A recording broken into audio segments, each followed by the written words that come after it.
Namaskaram. Welcome to Varsha's Nutrilife. இன்னைக்கு நான் ஒரு simple sattvic beetroot recipe காமிக்க போறேன். And this is really delicious for chapati or quinoa. So இந்த ரெசிபிக்கு நான் 1 cup beetroot அளவுக்கு நான் beetroot grate பண்ணிக்க போறேன். So I'm not cutting it into small pieces, rather I'm grating it. Grating beetroot actually adds a very nice texture. So அதனால தான் இந்த ரெசிபியை டிஃப்ரெண்ட்டாக பண்ணுறதுக்கு நான் கிரேட் பண்ணிக்க போகிறேன். I'm using 1 cup of beetroot, as in ஒரு 1 to 2 beetroot grate பண்ணி வச்சுக்க போகிறேன், which amounts to 1 cup. இன்னொரு ஹைலைட் என்ன இந்த ரெசிபியிலன்னா, I'm going to use green bell pepper. So green bell pepper ஓட குவாலிட்டி என்னன்னா, it's a very good source of vitamin C. So beetroot and capsicum or unique combination என்னன்னா, beetroot is a good source of iron and capsicum is a good source of vitamin C. So iron ஓட quality என்னன்னா, in the presence of vitamin C நம்ம பாடி அது பெட்டரா absorb பண்ணும். So always பேர் iron with vitamin C. So அதனால இந்த ரெசிபியில் நான் iron source beetroot இருக்கிறதுனால ஒரு unique way of adding vitamin C in this recipe is using green bell peppers. So நான் அதை தான் இந்த காம்பினேஷனாக யூஸ் பண்ணியிருக்கேன். This recipe is a must try. ஏன்னா யூஸ்வலி நம்ம பீட்ரூட்டோட எதுவுமே ஆட் பண்ண மாட்டோம். It's just a stir fry or it's just a plain sabji. But this combination is definitely one of my favorites and everybody must try it. So I'm using half modi capsicum. அரை Modi capsicum எடுத்துருக்கேன். இந்த மாதிரி small pieces-ஆக cut பண்ணிக்க போகிறேன். And இதை சேர்த்து நம்ம சமைக்கிறச்சே it gives a very very unique aroma. And I'm going to jump into the recipe because all of my ingredients are ready. So நான் ஒரு பேனில் ஒரு 1 tablespoon கிட்ட ஆயில் யூஸ் பண்ணியிருக்கேன். If you prefer using lesser oil or half teaspoon oil, go for it.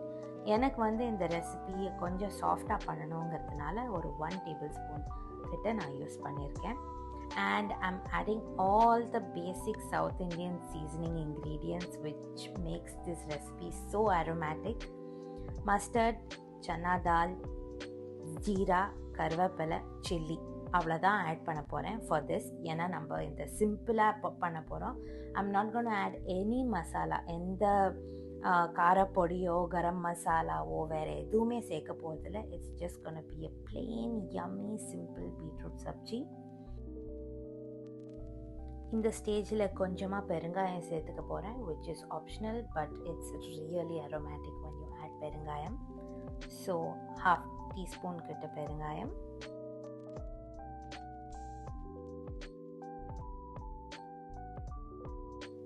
இப்போ நம்ம cut பண்ணி வச்சிருந்த கேப்சிகமை ஆட் பண்ணி லைட்டாக ஸ்டர் ஃப்ரை பண்ண போகிறேன்.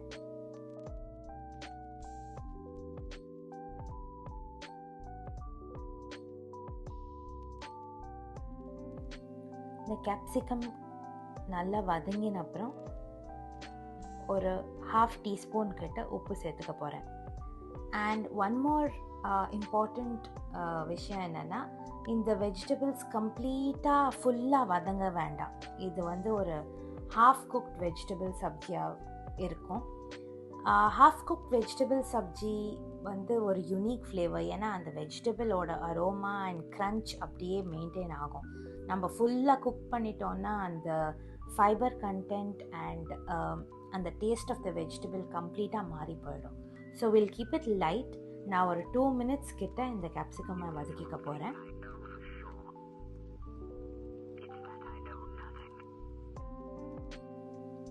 காரத்துக்கு ஒரே ஒரு பச்சை மிளகா ஸ்லிட் பண்ணி போட்டிருக்கேன் because we want to keep it light. Beetroot as it is ஒரு ஸ்வீட் வெஜிடபிள் தான். So we don't want to change the flavour profile too much. So only 1 slit chilli போட்டுக்க போகிறேன். And now adding in the grated beetroot. இதுவும் ஒரு 5 to 10 minutes stir fry பண்ண போகிறேன்.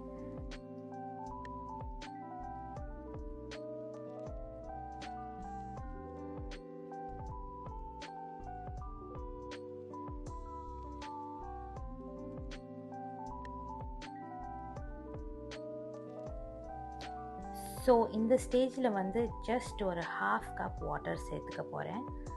so that the vegetables get halfway cooked. நம்ம ரொம்ப மசிஞ்சா மாதிரி இந்த வெஜிடபிளை பண்ண போகிறதில்ல. இட்ஸ் ஜஸ்ட் அ லைட் ஸ்டர் ஃப்ரை. ஸோ மூடியை போட்டு ஒரு 5 to 10 minutes குக் பண்ண அலோவ் பண்ண போகிறேன். Now the beetroot sabji is perfectly ready. எல்லா வாட்டரும் அப்சார்ப் ஆயிடுது, as you can see. Now I'm just gonna give you a complete picture of what is the nutritional profile of this sabji. Total calories 275 kilocalories, carbohydrate 30 grams, protein 5 grams and fats 15 grams. So இந்த beetroot sabzi வந்து 2 people சாப்பிட்ற அளவுக்கு quantity பண்ணியிருக்கேன். அதுக்கு ஏற்ற மாதிரி நீங்கள் கேலரிஸை calculate பண்ணிக்கணும். இப்போ 275னா 1 person சாப்பிட்டா அதுக்கு ஹாஃப் தான் வரும். ஐம் ஷுர் இந்த மாதிரி ஒரு யூனிக் காம்பினேஷன் ரெசிபி நீங்கள் பார்த்துருக்க மாட்டீங்க. Do try it and give me your feedback. And if you like